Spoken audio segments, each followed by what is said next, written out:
Number one, all the time the athlete should find the low point of the hammer exactly in front of you on a middle line between your feet. It means highest point being opposite side behind you. It's number one to find exactly position of your hammer on the entry in front of you on the middle of the feet.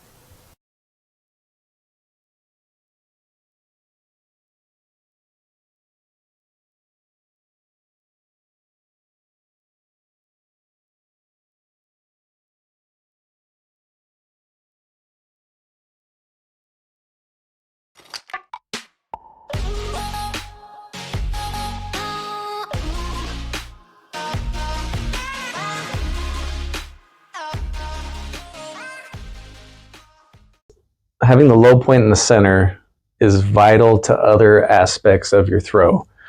It shows that you're pushing it well, you have a long left side, long radius, that you're progressing through the circle down the corridor, that you're doing a lot of things well.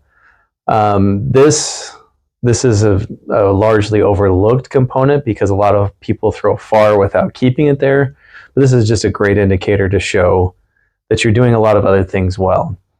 This is maybe something that's harder for an athlete to feel, but it's something that a coach, if you're watching or coaching hammer, this is vital to keep in mind throughout everything that you're doing.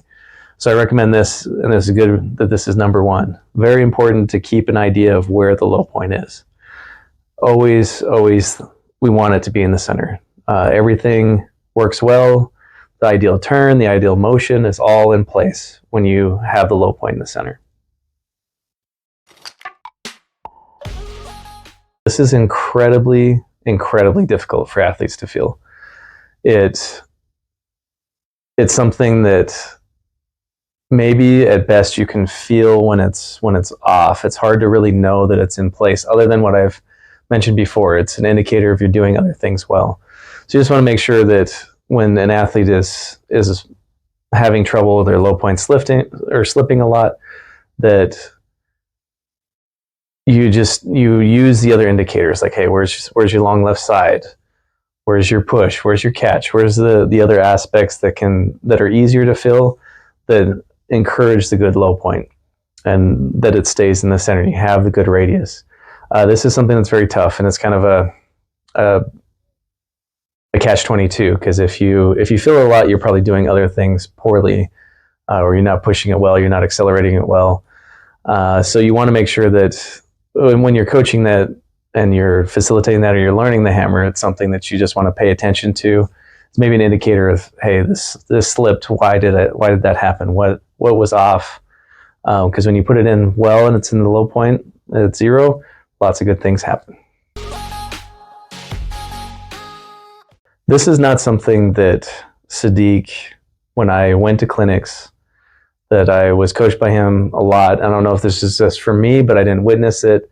He didn't mention this aspect a lot. He wasn't talking to people about where's your low point and put it in the center and have it here, which further strengthens what I said prior. Is this is something when you're coming back and you're analyzing throws, or you're watching video, it shows when other things are off. That I say was probably the biggest thing there. It's important for the athletes to know, but I think it's more important when you're analyzing, or as a coach, to pay attention to where that low point is going. It seems fairly obvious at times, but it's important that if it stays in the center, you're doing other things well. And we'll get into more of that as we dive into other things.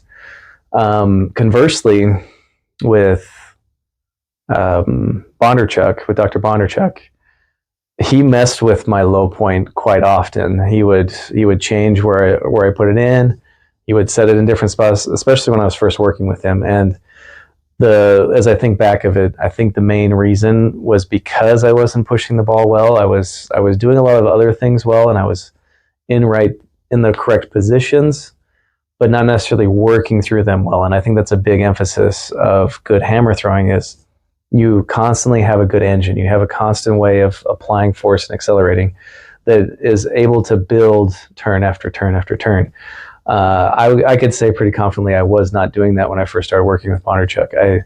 I did a lot of things what might seem by the book well, but not accelerating and not moving the hammer well, not how he liked it. So he adjusted my low point right, he adjusted it left, and he was just doing it and seeing how I responded, and taking a little bit of a scientific approach to how I moved, how I adapted. I never saw him talking about it with anyone else. I never saw any radical things like that. I just know that it's big. As far as application of this, it's something that you just have to understand is a good pathway. It's a good indicator. It's a good landmark. This is not something that if you have the low point at 0, that equals far throws. That's just the landmark. It's something to help you with other aspects we'll get into. A lot of people lose their low point to the left and throw very far. It's just not as ideal. There's meters on the table that could be there if you applied force a little bit more efficiently. This is not something I think athletes need to really fixate on. Let's say it's like a 2-star for athletes, but up there with like a 4-star for coaches. If the low point's shifting and you're a little bit confused why something else is going wrong, putting the low point in the right spot or adjusting that and making sure that that's your model will help solve a lot of problems. The downside of having this good low point type of stuff is you can struggle to get back around. You can have a lot of right sector. You can hit the cage a lot. But that's more of an athlete patience thing. But we want to work through the pathway, the orbit, with the low point at 0 as much as possible. So 2 stars for athletes, but 4 stars is very important for coaches, people who are assisting hammer athletes in development. We need to make sure that that's the direction. That's where we have our setup. Our low point to our high point is in that pathway. We have the widest orbit that way.